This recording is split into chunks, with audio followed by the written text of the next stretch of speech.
right, welcome back to Slip Joint Display. Today we are looking at a couple of Stag Vipers from 2020.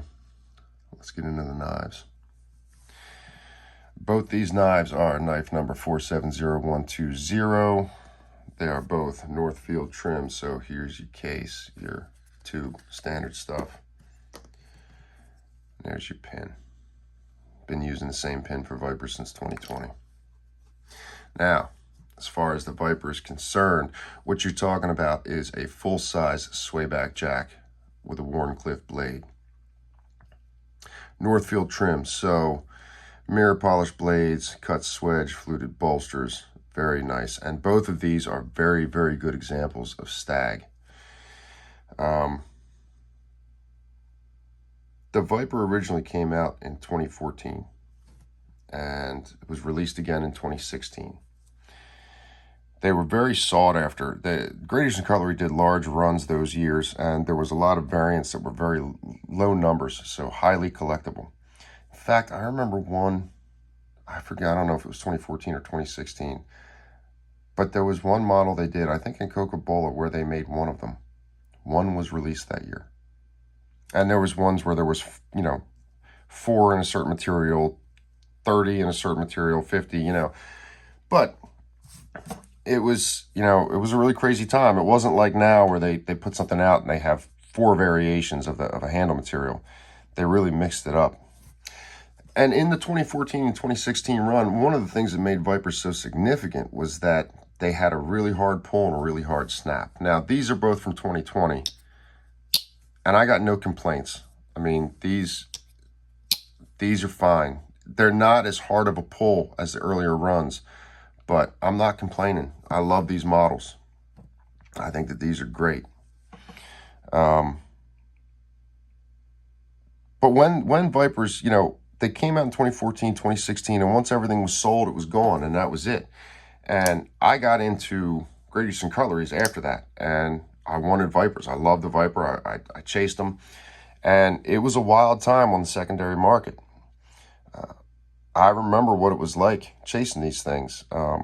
My first Viper was a Stag Viper, and it wasn't one of these. I was carrying Vipers before this run came out, and the secondary market, there were times I saw sales come up where, not even a Stag Viper, just, bone or jig bone or whatever, and the price would jump to $200+ in the last 5 minutes from multiple different bidders. Back then, any time a Viper came up on the secondary market, it was serious business. People weren't playing around. Great Eastern Cutlery kind of picked up on that, and they've made a bunch since, and, the market's kind of been satisfied with what they've put out. So things have calmed down a bit, but back in the day, that's how it was. As far as these being Stag, what we're talking about is Sambar Stag. So historically, if Stag was real, if it wasn't fake, it was listed as genuine Stag. These are listed as Sambar Stag. So this is genuine Stag from Sambar deer. Sambar deer are found in China, Southeast Asia. I've read about them in the Philippines, a few other places. What's significant about Sambar Stag is that the Stag tends to be more dense and it tends to not hollow out in the middle. So I guess it makes it more desirable for a knife handle. This is my second example, and this boy is thick. Still a great example of Stag. If you go on the hunt and you grab a Stag Viper and this is what you get, you've hit a home run. Either one of these is heirloom quality as far as I'm concerned. Different people have different preferences on Stag, and it comes in different ways. This is an example of what's called fat Stag, where it widens out in the handle. I like that. I like all examples of Stag, but I appreciate fat Stag because it fills the palm good. I really like it. It's nice when you can get fat Stag and you still got some character there on the blade, as opposed to this one where you see it kind of thin out some. Widens up here at the top, then gets thin again to meet the bolsters, almost like indexing. The coloring on both of these is really good. You can see how the white ties in back here.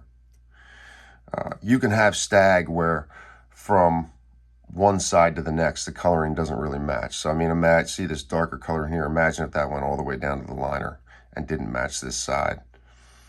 You know, over here, you've got a lot of dark coloring, but then it whitens out here. So it ties in.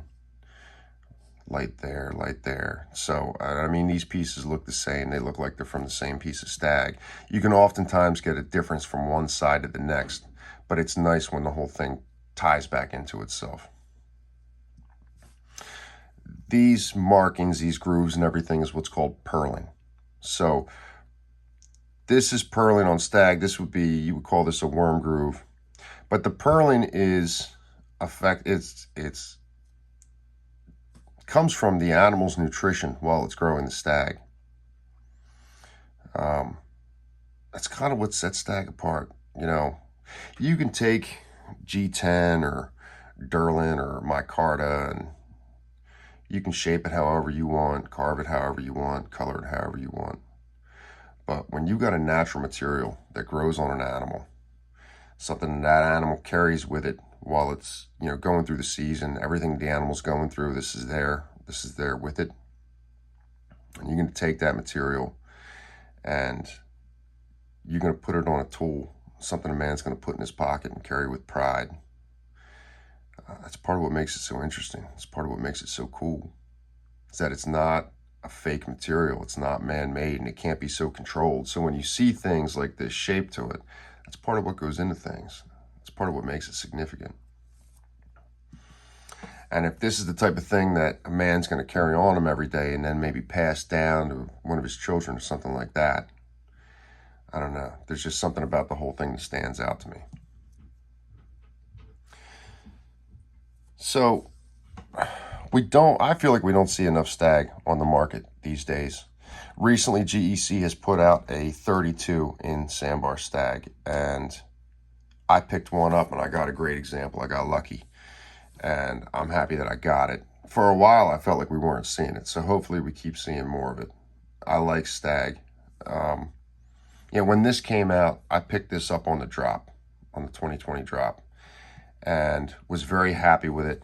I wish that the action was harder, but as I've carried the knife, it's opened up, you know, flushing it, and I'm fairly rough with Vipers. I just kind of pinch and pull and snap it out hard, and that tends to open the knife up more.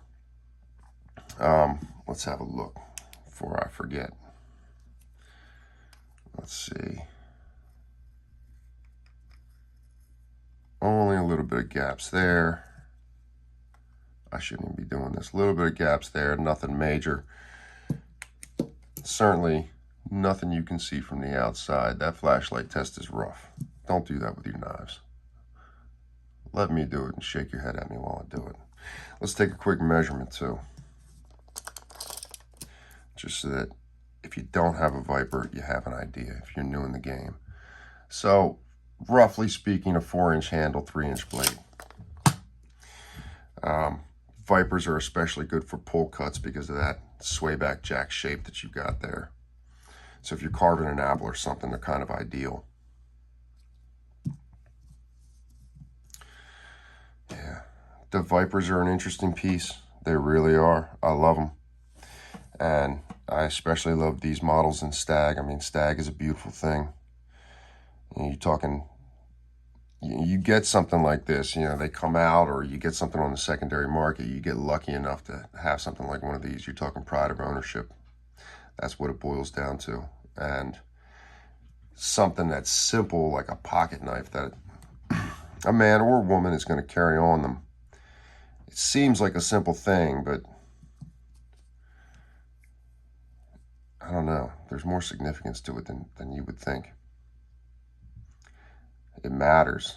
To some of us, it matters. Something, like I said, as simple as a pocket knife makes a difference. Makes a difference that it's nice. Makes a difference that it's one of a kind. It can't be reproduced. It can't be copied. I mean, this is the only stag Viper like this that's going to look like this. I do appreciate Great Eastern Cutlery making these and putting them out. I wanted to get them out. I wanted to show them and have some discussion, talk about stag a little bit and why it's significant as as a material to have on your knife. I appreciate you guys listening to me this morning. I'll see you on the next video.